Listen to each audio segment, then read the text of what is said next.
आजच्या तासाला आज आपण परराष्ट्र धोरण निश्चित करणारे घटक, देशाचं भौगोलिक स्थान, राजकीय व्यवस्था, अर्थव्यवस्था आणि राजकीय नेतृत्व व प्रशासकीय घटक या 5 मुद्द्यांची आज आपण माहिती करून घेणार आहोत. आता या ठिकाणी परराष्ट्र धोरण ठरवताना अनेक घटकांचा त्यावर परिणाम होत असतो. पहिला घटक आहे देशाचं भौगोलिक स्थान. पृथ्वीबल जो आहे हा पृथ्वीबल तुम्ही पाहिलेला आहे. पृथ्वीबलावर राजकीय नकाशा पाहिलेला असेलच. त्यावरून कोणत्याही राष्ट्राचं भौगोलिक स्थान तुम्हाला दिसते. काही अन्य देश एक देशापासून दूर अंतरावर आहे, तर काही राष्ट्राच्या आजूबाजूला अनेक शेजारी देश आहेत. काही राष्ट्रांना मोठा समुद्र किनारा लाभलेला आहे, तर काही राष्ट्राकडे भरपूर खनिज संपत्ती आहे. थोडक्यात देशाचा आकार, लोकसंख्या, जमिनीचा पोत, देशाला लावलेला समुद्र किनारा, नैसर्गिक संपत्तीची उपलब्धता या सर्व बाबी परराष्ट्र धोरण ठरवताना विचारात घ्याव्या लागतात. दुसरा घटक जो आहे राजकीय व्यवस्था. लोकशाही स्वरूपाच्या राजकीय व्यवस्थेत संसद जी आहे या संसदेला परराष्ट्र धोरणाच्या निर्मितीत महत्वाचं स्थान असतं. कारण परराष्ट्र धोरणासंबंधीच्या विषयावर संसदेत चर्चा होते. विरोधी पक्ष प्रश्न विचारून परराष्ट्र धोरणावर नियंत्रण ठेवू पाहतात. तसंच संघराज्य व्यवस्था जी आहे, संघराज्य व्यवस्था असणाऱ्या देशांना परराष्ट्र धोरणाची आखणी करताना घटक राज्याचाही विचार करावा लागतो.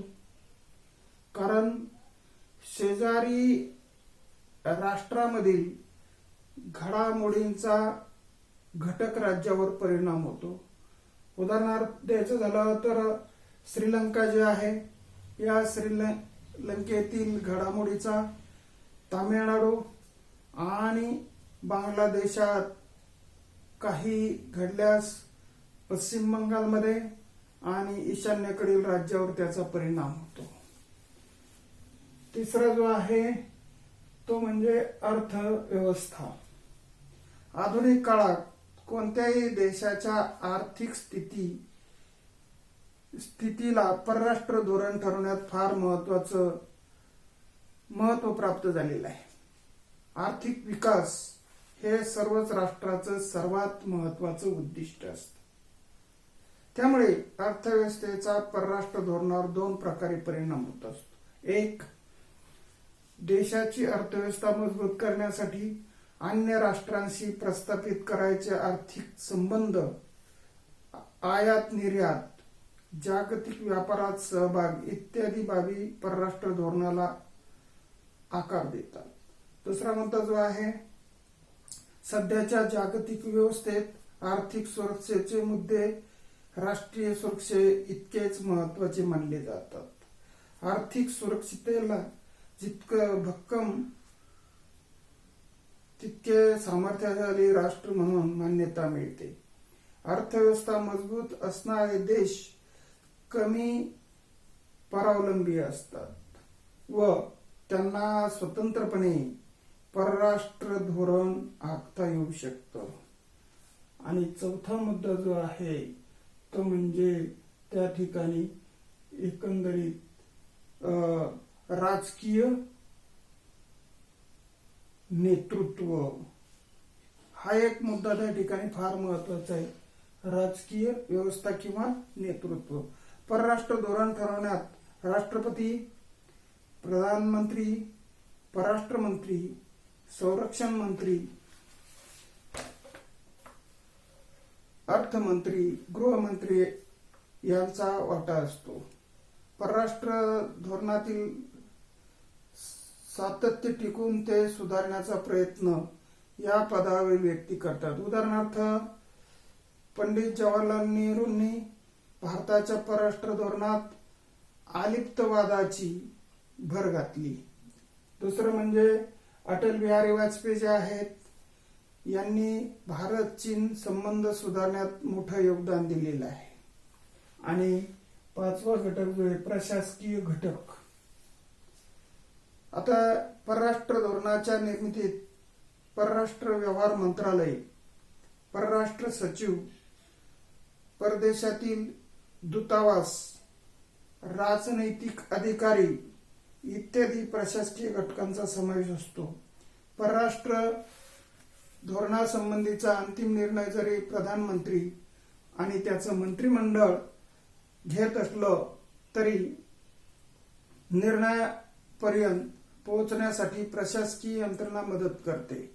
परराष्ट्र धोरणात आवश्यक अशी माहिती गोळा करणं, तिचं विश्लेषण करणं, त्यावर आधारित योग्य सल्ला देणं इत्यादी कामे प्रशासकीय अधिकारी पार पाडतात. याचबरोबर राष्ट्रीय सुरक्षा सल्लागार ही महत्वाची भूमिका निभावतात. आता परराष्ट्र धोरण निश्चित करणारे घटक जे आहेत, देशाचं भौगोलिक स्थान, राजकीय व्यवस्था, अर्थव्यवस्था, राजकीय नेतृत्व आणि प्रशासकीय घटक, या बाबींचा आपण आता विचार केलेला आहे. त्यानंतर भारताचं परराष्ट्र धोरण जे आहे, हे धोरण धोरण आखताना काही मुद्द्यांचा आपण विचार करणार आहोत.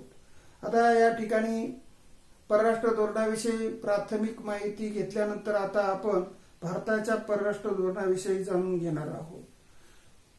भारत 1947 साली भारताला स्वातंत्र्य मिळालं पहा, आणि तेव्हापासून भारतानं आपलं परराष्ट्र धोरण स्वतंत्रपणे आखण्यास सुरुवात केली.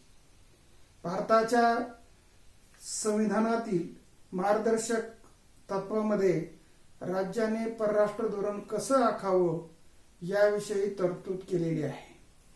मार्गदर्शक तत्वामधील कलम 51 नुसार परराष्ट्र धोरणाची एक व्यापक चौकट स्पष्ट करण्यात आलेली आहे.